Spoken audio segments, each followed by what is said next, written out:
Welcome to Let Your Light Shine, the podcast where we illuminate the path to your best self. I'm your host, John Louis Hardrick, and I'm so excited to have you join us on this journey of empowerment and self-discovery.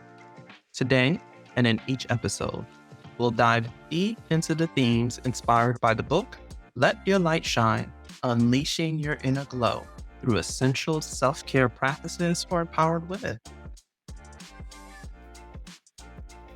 This podcast is for anyone seeking to cultivate their inner glow, embrace their power, and truly let their light shine. In our conversations, we'll explore different topics that resonate with women and girls from all walks of life. We'll discuss the SHINE method, practical and transformative self-care practices like sleep, proper hydration, tuning into our intuition, and nourishing our bodies while remaining fully engaged. But that's not all. We'll also delve into cultivating joy through hobbies, practicing grace, forgiveness, and engaging in activities that make our souls light up. Each episode features incredible women who share their stories, wisdoms, and insights. They're entrepreneurs, creatives, professionals, mothers, daughters, all shining examples of how embracing these practices can lead to a fulfilled and empowered life. So whether you're looking to ignite a new spark in your life or fan the flames of an existing one, Let Your Light Shine is here to guide and inspire you. Remember, for more resources and information, you can always visit lightshinebook.com. Let's get started and explore together how we can all let our light shine brighter. Join me, John Louis Hardrick, in this empowering journey. Here's to letting our lights shine together. And now, let's dive in to today's episode.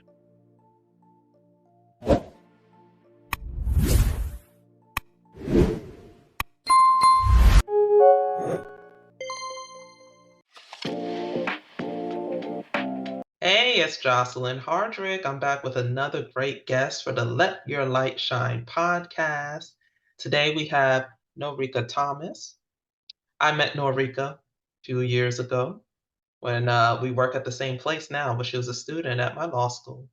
And I was walking around meeting folks, and Miss Noreka was like, "Hi, Professor, you need to prove. Okay, well, I'm Noreka. Welcome." And I'm like, "Well, this is the mayor of this town." She made it her business to introduce herself, let me know the lay of the land, and that I was welcome. So it was a breath of fresh air to have that experience. Because sometimes, you guys, we start in new places and hey, we don't know yet, but a friendly face always helps. And Noreka is always a friendly face. Let me tell you about this lady. She is a facilitator, mentor, legal consultant, motivational speaker, and an educator. And her motto is find joy in the journey. Isn't that great? That's one of the names of my books. So she and I are on the same wavelength with that. She's worked in the legal field, including civil law since 2011. She has a bachelor's in legal studies. She's worked in all different levels within the legal field. And now she's at a law school helping students. So she's not a professor, but she's on the admin side. But she did work as an educator in high schools, working with high school students. She's also a facilitator and mentor for adult education. And her goal and objective is to help people reach their full potential and advocate for those who aren't able to do so. Welcome, Noreka. Hello, hello. Thank you for having me. Jocelyn, what an introduction that was. I appreciate you for your kind words. That was awesome. And yes, I am known to be very friendly, people person, extroverted. But my parents will tell you, anyone that knows me from a child, I was either designed to be a judge or an attorney. So There you go. And definitely don't have a shy bone in my body. Sometimes I wish I did. she's on her way to being a motivational speaker. She's laying the groundwork for that. And I told her we're going to speak it as it is. We're going to call it into existence. But I have seen her speak. Do you want to tell the story or should I? No, go ahead. You can tell. I like how you tell it. So we're both were scheduled to be speakers at her graduation. She was chosen as the valedictory speaker. The nice thing about the law school we're at, instead of it just being the person who had the highest GPA, which can be by chance, the students vote to see who's going to represent them at their graduation and say those words on behalf of the student body. I was doing the invocation and introducing the speaker. And then I just had one of those moments where I was like, this moment needs some words. And I let the spirit move and I gave the words. And then when Noreka spoke, it's like we were talking about the same thing. We were in the same wavelength. And afterwards, you came to me and said, Professor, we were on the same wavelength. I'm like, I know. When the spirit moves, we obey. That's how it works. So I know Noreka has what it takes to be a motivational speaker because she motivated her fellow students. She motivated me that day. She motivated an audience. It had to be at least 200 people there. I mean, it was a big audience. And so that's the first time I saw you speak in public, motivating the masses. Talk to us about what makes you want to be a motivational speaker and how that started. Well, honestly, and thank you again, Jocelyn. Being a motivational speaker was given to me actually by one of my students. They always would say, Miss Thomas or Coach Thomas, I wear many hats, but they would say, you should have a YouTube channel. And I was like, a YouTube channel? Because I think YouTube channel, I think of just, goofy, spontaneity, and I'm more, kind of refined, but yet goofy and spontaneous at different times. So I thought it was within my speed of my lane. But I grew up speaking in front of people at a very young age. My mother, I believe, Jocelyn, saw potential in me as a speaker from, slowing down to articulating your words to just different things. So as a child, she told me that I didn't talk for a good like year and a half, which was shocking for anyone that knows me to any degree. But she said, once you observed, you were so observant of the room, you took in everything, you just watched people and you just kind of reacted according to that vein. And then once you're able to actually start talking when you felt comfortable, it was just nonstop. So I must know the nonstop part, but the motivational speaking is because I truly am an encourager by nature. God gives different gifts. They said, if you encourage, was to encourage others.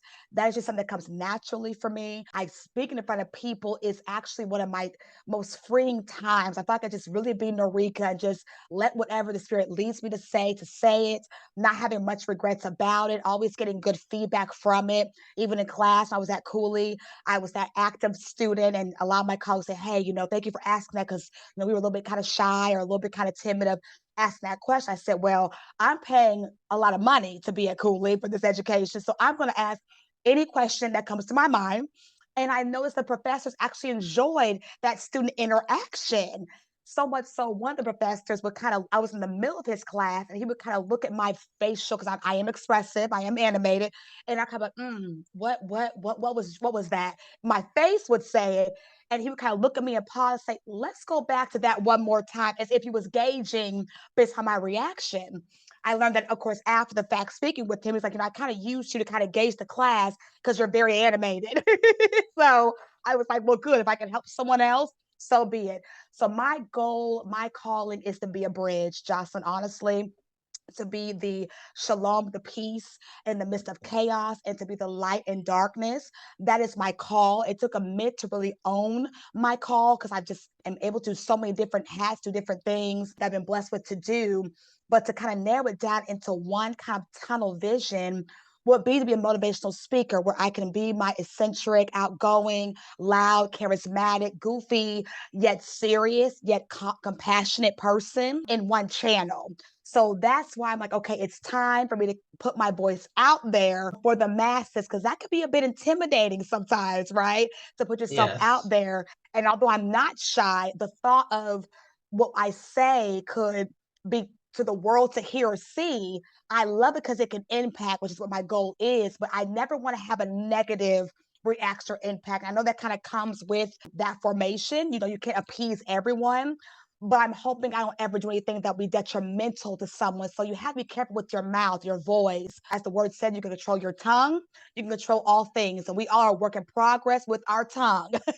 So Yes, ma'am. so Life that and death are in the definitely power of the tongue. exactly, exactly. So that's my push. It's been a dream, a vision, a feeling for a long time, but I found it like, okay, I feel comfortable enough saying, hey, I'm secure in who I am. I'm 34, going 35 in July. Hello, Leos out there. And so I'm just excited and ready to say, ready to actually do it, to put the steps forward with it instead of just being kind of, thing I kind of journal every now and then or have a conversation about. So, Yeah. So, like a lot of people who want to be professional speakers and get paid to do it, usually have to have a lot of lived experience, right, to draw from. So, let's talk about what you've been doing in the meantime, because it sounds like you're really into education and mentoring people. Talk about that work a little bit. so definitely into education. I laugh because I had all intentions to go into litigation and big law and all those kind of things that we have. But my mother is associate dean, and I grew up watching her literally impact lives. She would take me to house visits. She was the coordinator of minority affairs for the Springfield School District in Missouri. She did for 38 years, retired, kind of retired. Now she's associate dean at Drury University. So I tell her I'm her echo. And as a child, you're like, oh no, I have this and that. And that's not the case. So I'm definitely her echo in my own right. So her instilling those seeds in me as a child to see what it's like to not have, to worry about water, electricity, gas, clothing, transportation. These are things I never had to concern myself with because I didn't have to. My parents were very, elite in that. They earned that, were raised in Mississippi, grew up poor, but just worked their butts off, if you will, to be strongholds for themselves and for each other. And then, of course, for their children. I'm one of four. I'm the only girl, the baby. Hello. But that's where the mentoring piece came in. Mentoring for me was, look, young lady, let me talk to you for a second. Or young man, let's have a conversation. It started off as a redirect. I didn't call it mentoring at first until I got the opportunity to be the adult education coordinator at a high school here and actually start the program. It's the largest high school in our district here in Hillsborough County. So, with the population, we had over 3,000 students on our campus to give you an idea. So, my job was to help these students get their graduation requirements met to walk across the stage with their diploma. These are at risk students from demographic things to personal things, all types of things going on, right? And they need someone that can hone in on them, one on one treatment to say, hey, yes, this is going on, but these are different steps and skills you can use to get through it, but through an academic channel through credit recovery program. So I personally built mentorship in the program without being asked because I saw a need that needs to be met. Because of that, it was such a big impact, both academically and personally, that I stayed longer than I anticipated. You have these different dreams and goals. Jocelyn, I had no desire ever to work in a high school. I never saw myself working in a high school. I saw higher education because adults, well, they're adults. High school students come with so many different things and different attitudes, and you can't tell me nothing. But from my experience, I had those students to where if one student got out of line before I could even say anything, they were already handling in their seats out of respect and honor for me in my classroom. So it was a family dynamic that I had. I would always say, okay, guys, let's have a family meeting. Now, okay, guys, no, shut up and listen, or hey, I'm talking. I'll say, no, no, everybody stop for a second. Let's turn the music down, take your AirPods out, whatever, earphones, and let's have a family meal. So I would get my bench, I would sit in the middle, and we would just talk about stuff. I would check in with them, and it blew my mind to hear them say, "Why do you always ask us how we're doing?" I said, because I honestly, genuinely want to know how you're doing. But that question, though, to me was a very basic, kind of like a hi or bye type question, was so foreign for them. And that's why I stayed as long as I did for 3 years. The school got a little bit kind of different with this the leadership change. I'll always have a love for that school, but my spirit can only handle so much dysfunctional stuff going on when it comes to kids. That's just me. So when I kind of reached Yeah. my limit with that, I knew it was time to go before I come out of character just from fighting for them tooth and nail on what needs to be done the correct way and what's the right thing to do. So mentoring is a word I didn't use until more than likely getting into working with the school district here. I've been told I'm a mentor by nature, but these are just natural gifted things I don't put labels on per se. It's just something I just do. It when until I started Mhm. in that role with adult ed and then continued on with adult ed before I came to Cooley, that I actually owned that role and was able to, put it on different platforms, things of that nature. So mentorship is key. I have mentors. I believe that everybody should have a mentor. You need that to be able to be self-sufficient, someone that can be very honest and real with you, hearing what you want to hear. You need affirmation from time to time, but for me, I'm very 100 to the point, direct. Us being in legal atmospheres, y'all, you know what I mean, we're not much gray when it comes to how we talk, how we conduct ourselves, but I've learned there's some time for some gray to get folks on the same page, and then let's get things going. So How is it now that you're working with law students? So they've graduated from college at least, right? Because you have to have at least an associate's, most people to bachelor. mhm, And some of them, especially at the school we're at, a lot older, right? Non-traditional students. mhm. So, in terms of mentoring and engaging with people and keeping your cool, how is that going? That is actually going great. I was so overwhelmed, Jocelyn, at the welcoming from you and our colleagues that were here. And everybody kept asking, "Are you good? Are you okay?" And I'm like, "Are you overwhelmed?" They kept using that word overwhelmed. In my mind, I'm like, "Well, no, I'm overwhelmed, but by the welcome, not by the workload." I wear many hats here at Cooley. I'm the associate director of CPD and ESS. So with that comes accommodations. I'm the VA certification person here. I did the pro bono work for the 13th Circuit District. I'm the representative for Queen Law School with the judges that stand on that panel there and other attorneys and lawyers in the community. There's a lot of different things I do, but I love it because I have a high energy. I'm very active. I'm not one that likes to be idle on the clock. So it keeps me going. But the student interaction has been so great. I always speak from a testimonial perspective first, depending on what the situation or matter is. I meet with the student, just so they know that I can relate to you first. Then let's talk about how we can redirect, refocus different matters or things second. Sometimes just going in guns a blazing. Okay, here's the deal. Here's the policy procedure. Here's the rule. Yes, there is policy procedure. There are rules. However, you're a human being first, and you're coming to a legal environment that, even for myself, had me, as the kids would say, bent, if you will, a little bit kind of like what is going on, being academically sound and stellar and not have to be, it just kind of came easy. Law school was the first time I was challenged academically to the point to where it made me kind of question a little bit of what this was this the path. However, going into prayer time and talking to my mother and just other folks who I call my wife's counsels, if you will, reminded me of my dream as a seventh grade girl who declared that she was going to be an attorney and do this, and that at a young age. I kind of working towards that goal since. So I just speak from a point of view of that. I believe the students are taking. I think they take me pretty well here. I have good feedback from the students. I've gotten a lot of FaceTime with them. I definitely want them to know who I am in my face, by my name and etc. And my character, my personality. This should be always a safe environment, not always comfortable. Law school's not comfortable per se, but it should feel safe to be you, to learn the way that you need to learn, and to be able to get the JD and be able to move forward with your career, whatever that might be. So that's my biggest push is for our campus, our students, to get them more active. We're kind of come out that COVID-19 Jocelyn, situation. And for higher education, that hit hard for across the board, across the United States, because of what we do day in, day out, and to go online is not designed for that kind of formation on a day-to-day basis. So it's good to have everybody back, having that FaceTime. So I definitely make sure I go around the hallways, chatting it up, giving hugs if necessary. Like, oh yeah, I want to talk to you about something. I go send me an email, let's talk about it. Whatever I'm doing, I say, hey, if you come to my office, open door policy.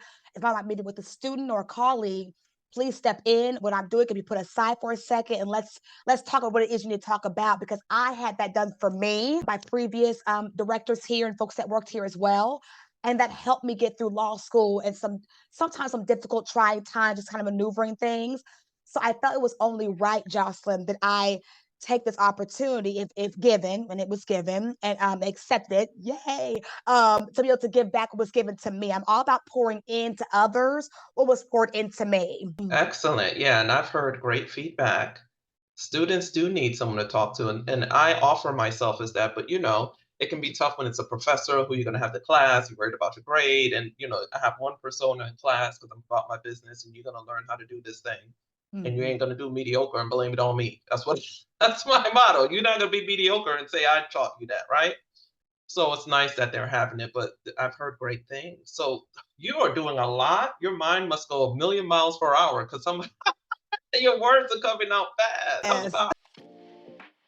As we come to the close of another enlightening episode of Let Your Light Shine, I want to thank you sincerely for joining us today.